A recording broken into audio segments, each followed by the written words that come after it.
Alright, what's going on, guys? This is Manelki and welcome to Let's Play Crusader Kings 2. Brand new Let's Play here. I've been messing around with this game for a little while now. And by a little while, I mean like a week and a half, if that. I'm very brand new to this game. I'm still trying to learn it, but I'm really liking it.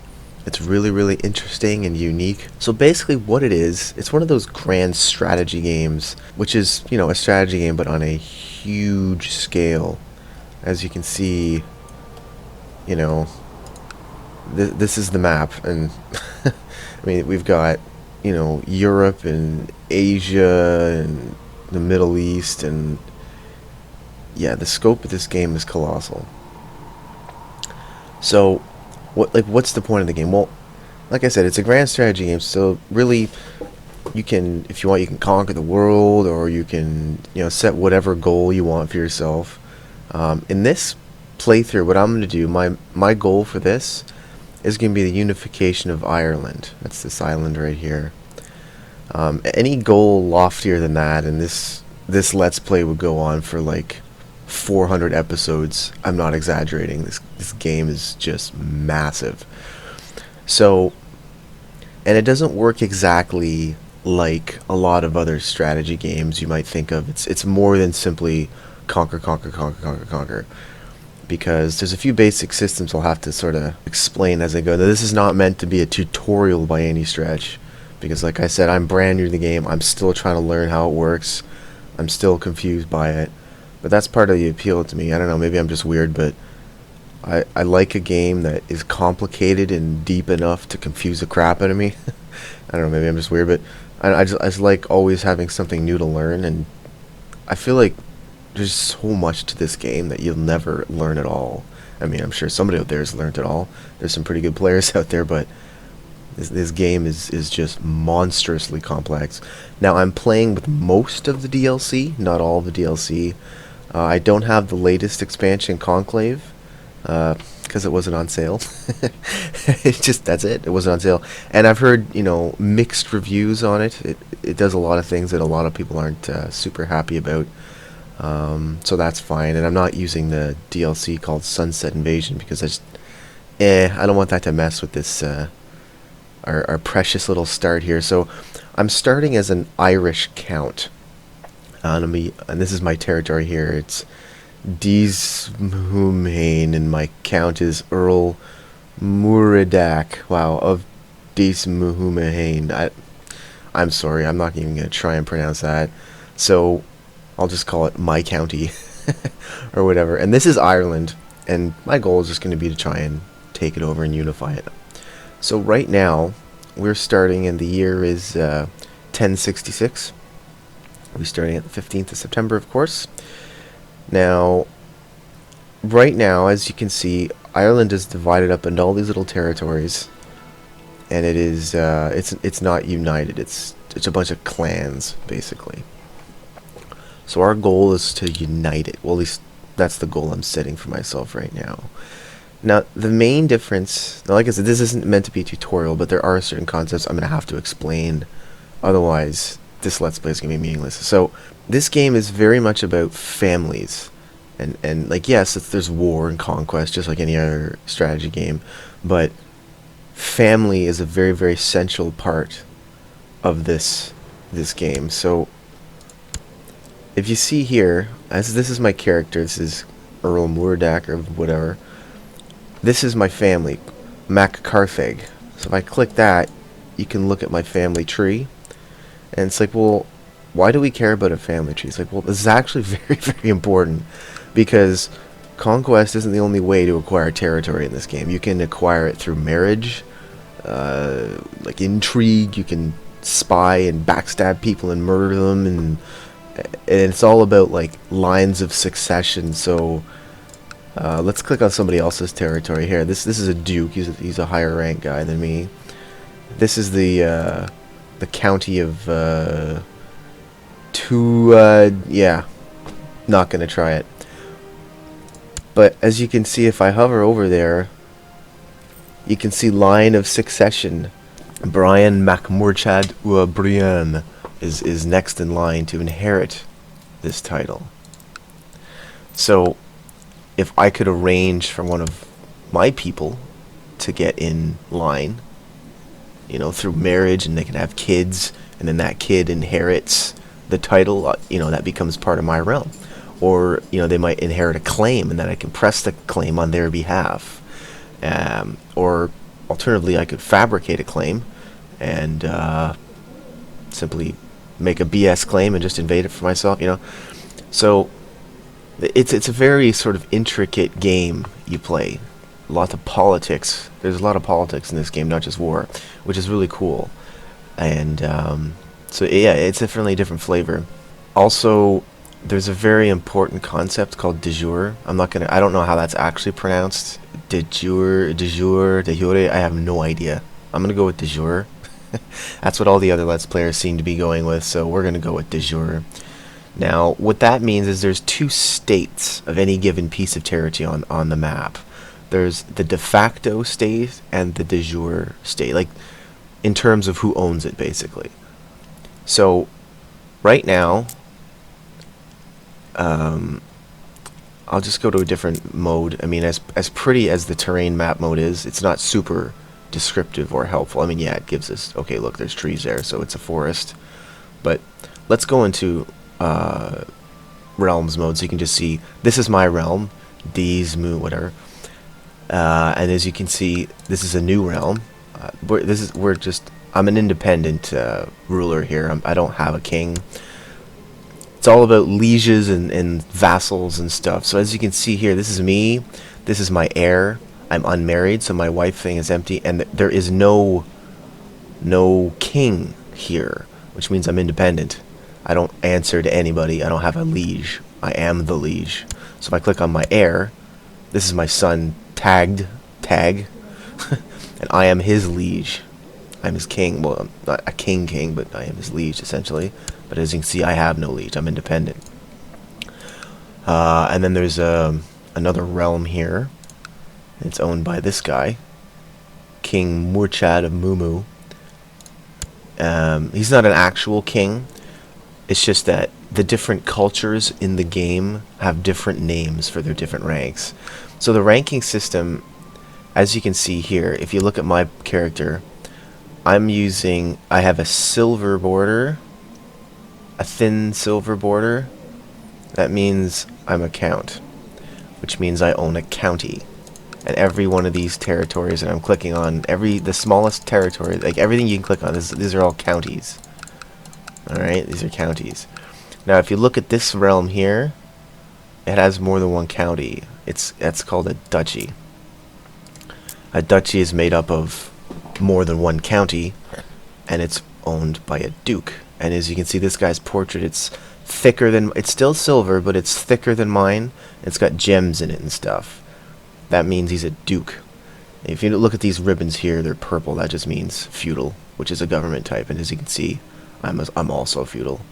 So I have purple ribbons on my thin silver border thingy deal, and that means I am a count. He is a duke.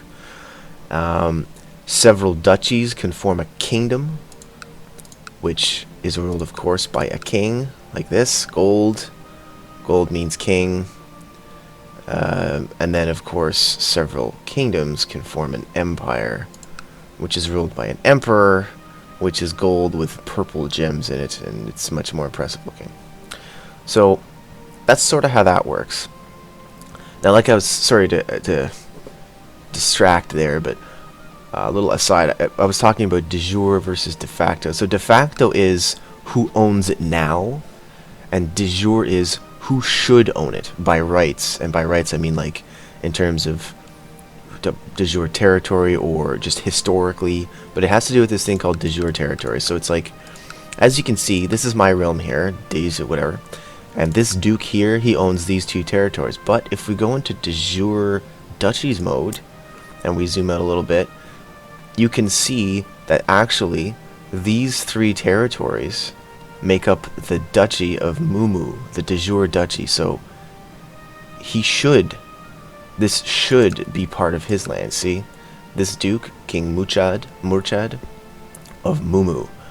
Right now, the duchy of Mumu is just these two. This is the de facto duchy. But if I go de jure duchies, as you can see, his de jure territory encompasses mine. And what that means is he has a legitimate claim on my land.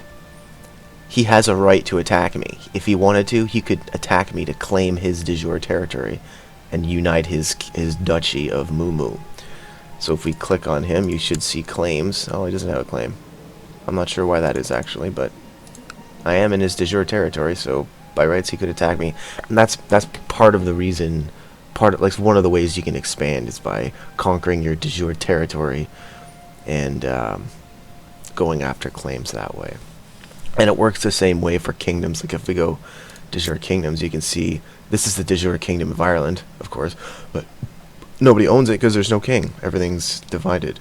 So if you have more than 50% or something like that of the de jure territory, or maybe that's why he doesn't have a claim. Maybe he needs like, well, no, because he has 2/3. That should be enough. But anyway, normally, I'm not sure what the case is here because, like I said, I'm still new. I'm still learning. But normally, if you have the majority of territory in a duchy, you gain, the de jure claim of the rest of it. So, he should have a right to attack me. But regardless, and it works the same with kingdoms. Once you have the majority of the duchies within the kingdom, you have a de jure right to the kingdom, and once you have so many kingdoms under your belt, you can create an empire and so on.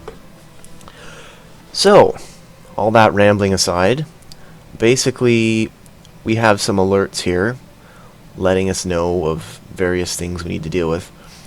So, right now it's telling me I'm unmarried. So, this game is very much about, like I said, lineage and inheritance and succession and such. So we need to get married so that we can have a wife and make babies, and they can carry on our line and grow House MacCarthig, so we can have more prestige and more power and such. So we're going to arrange a marriage for ourselves. Now these are all the different potential brides for us, and we want to pick a strong bride because these are my stats here, right? Diplomacy, martial. Diplomacy is basically how well people are going to like me. Martial is how many troops I raise and how good I am in war and blah blah blah. Stewardship is how good I am with money, and so it'll affect my my income and such. Intrigue is how good I am at plotting and scheming and being generally sneaky. And learning has to do with technology, spread rates, and it's a good one for like priests and such. I'm not super concerned with that right now. Then we have traits. These are randomly given to you, and they'll affect your stats. And as you can see here, this is my personal stats, and in the brackets, these are my state stats, which is my personal stats, and then modified by my counselors, and also my wife. So I get half of, my wife will add half of her stats to mine. So we want to pick a wife that has good stats, but also we want to pick a wife who's got cool traits. And actually, this first lady who came up here, Riccarda of Venice, she's Italian. That's a really nice. That's pretty good, actually. She's Midas touched, which makes her more fertile. That's always good. More babies. Roth, whatever, extra martial, who cares? Minus to intrigue and diplomacy, whatever. She's lustful. She's a horny biatch. And that makes her even more fertile. So she's going to be making a lot of babies, which is good. Erudite, okay. And she's charitable. That's fine. So I might actually just go with her. I kind of like that. Riccardia. Yeah. And also, we'll get a non-aggression pact with that thing there. With them, with Venice. So yeah, we will go ahead and we're going to lose some prestige for marrying. Actually, I wonder if before I do this, maybe before I jump into that, maybe I can find a princess so we don't go losing all kinds of prestige, because prestige is important too. You want to get lots of prestige to be, prestigious and stuff. So let's see if we can find a princess.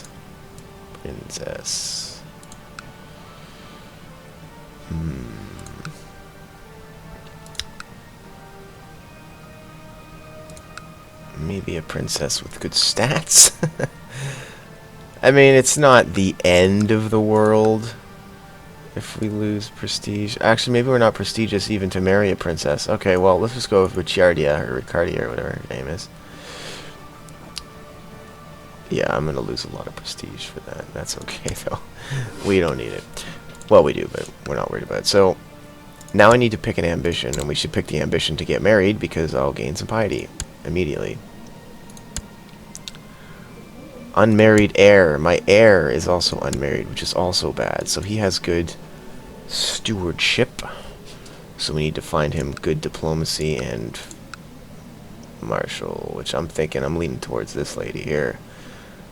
She's 22. She's got... Oh, she's a bastard, but that's okay.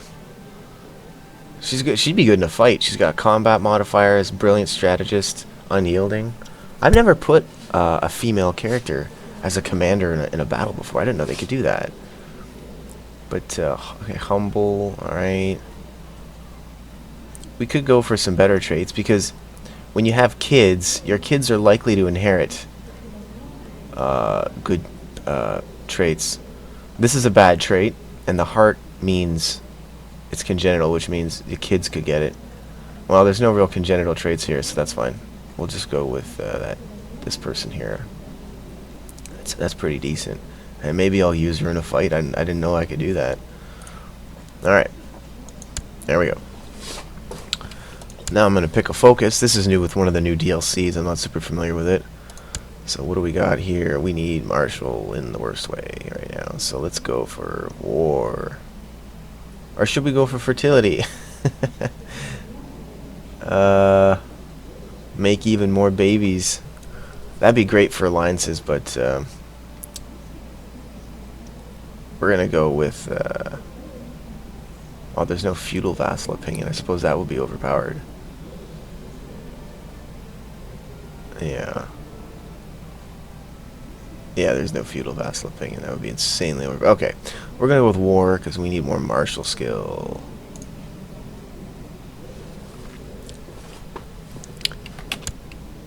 And that didn't change my martial skill somehow.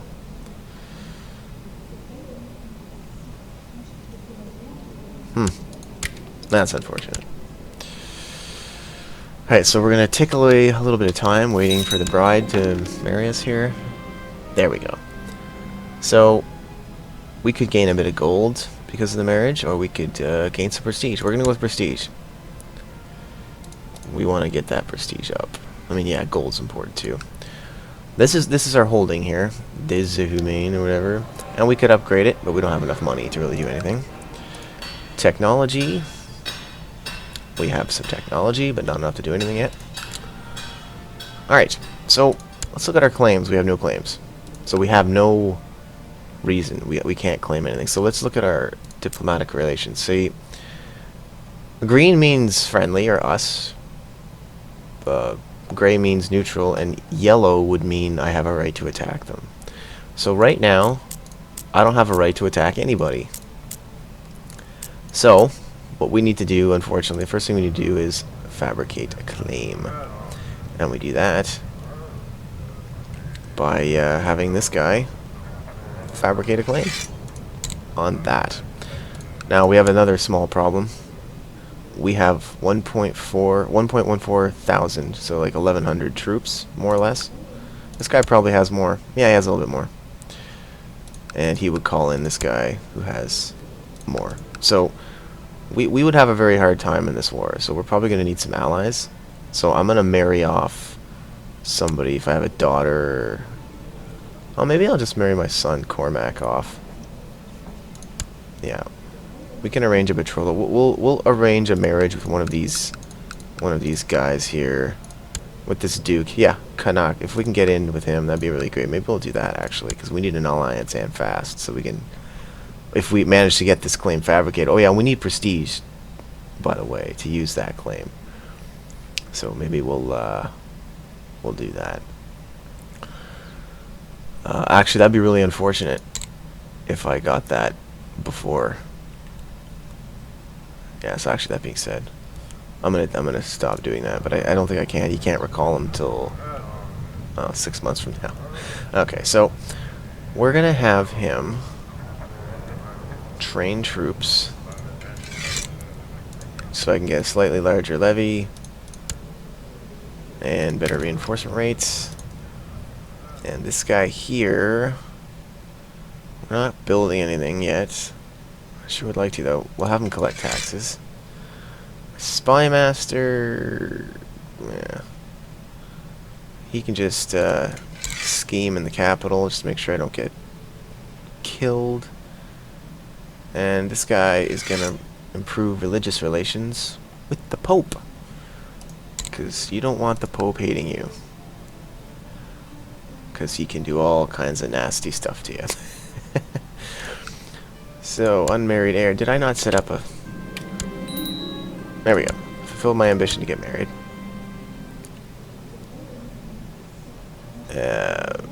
Right, okay, there's my marshal. That's good. So we need a new focus. First thing we need to do is make babies. So, let's have ourselves a daughter.